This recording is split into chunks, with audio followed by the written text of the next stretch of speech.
Muito bem, meus amigos da Placar.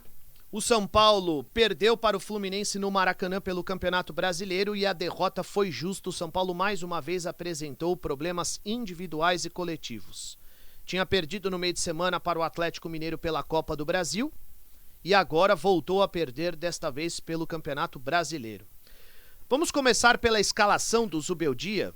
Ele usou os titulares, evidentemente, né? Porque agora vem a data FIFA e os jogadores poderão descansar, mas ele promoveu uma alteração no time principal, a saída do Luciano, que foi bastante criticado no meio de semana pela Copa do Brasil, e colocou o William, que é um menino formado nas categorias de base do clube, tem apenas 18 anos, que foi muito bem na partida contra o Vitória no último final de semana no Morumbis, e hoje voltou a fazer parte do time principal. O Luciano perdeu a posição, né?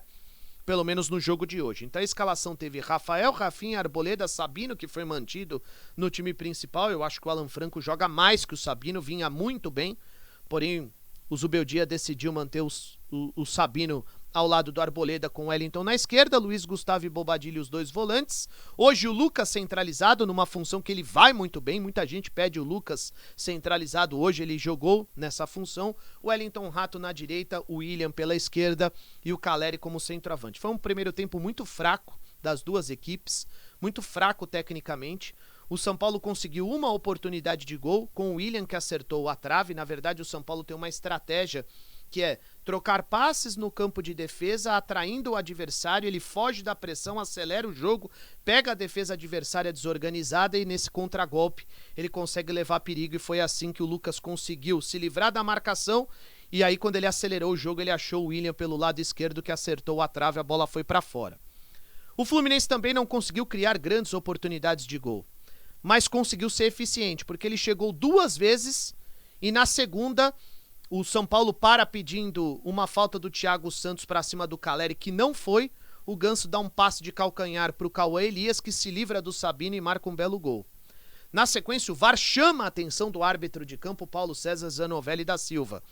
O VAR não tá lá, ou não tá aí no futebol brasileiro, para interferir em lances interpretativos. Não houve nenhum escândalo, não aconteceu absolutamente nada. Mesmo assim, ele chamou a atenção do árbitro de campo. O Zanovelli foi até a televisão e constatou o óbvio, que não foi absolutamente nada, uma briga por espaço, dois jogadores fortes fisicamente. O Caleri levou a pior e o gol do Fluminense foi legal na primeira etapa. No segundo tempo, o São Paulo volta com 3 alterações. O Zubeldia troca o São Paulo no intervalo, troca jogadores, melhor dizendo. Sai o Rafinha, que já tinha cartão amarelo, entre o Ferrarese, que já tinha jogado nessa função diante do Vitória, e ele vai bem. O venezuelano é zagueiro, mas pode jogar na lateral direita, tem jogado nessa função.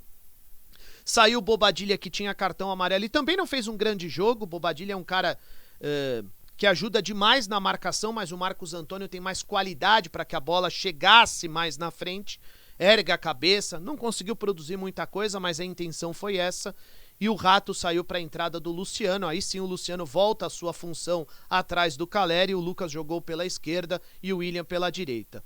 O São Paulo até começa bem a segunda etapa, nos 15 minutos iniciais, depois para novamente, porque o Fluminense faz uma partida bastante consciente do ponto de vista defensivo. O Fluminense não precisava se expor, o Fluminense precisava desesperadamente da vitória, porque ele entra para jogar contra o São Paulo na zona de rebaixamento, porque o Corinthians conseguiu vencer o Flamengo. Então ele faz uma partida consciente, sem se expor muito, indo só na boa. E foi assim que o Fluminense levou a segunda etapa. No finalzinho, o Keno recebe a bola na entrada da grande área pelo lado esquerdo, completamente livre de marcação, uma falha de marcação, falta de atenção da defesa do São Paulo, porque o Keno fica praticamente na risca da grande área pelo lado esquerdo o tempo inteiro com a mão levantada pedindo a bola e ninguém aparece para marcá-lo. E aí quando ele recebe a bola, quem sai é um atacante para marcar o Keno, o André Silva.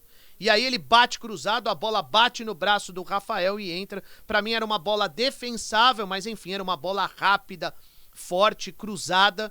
E o São Paulo tomou o segundo gol e, portanto, perdeu mais um jogo, desta vez pelo Campeonato Brasileiro. O São Paulo ainda fica ali rondando a zona de classificação, rondando não, está na zona de classificação para Libertadores ou para pré-Libertadores do ano que vem.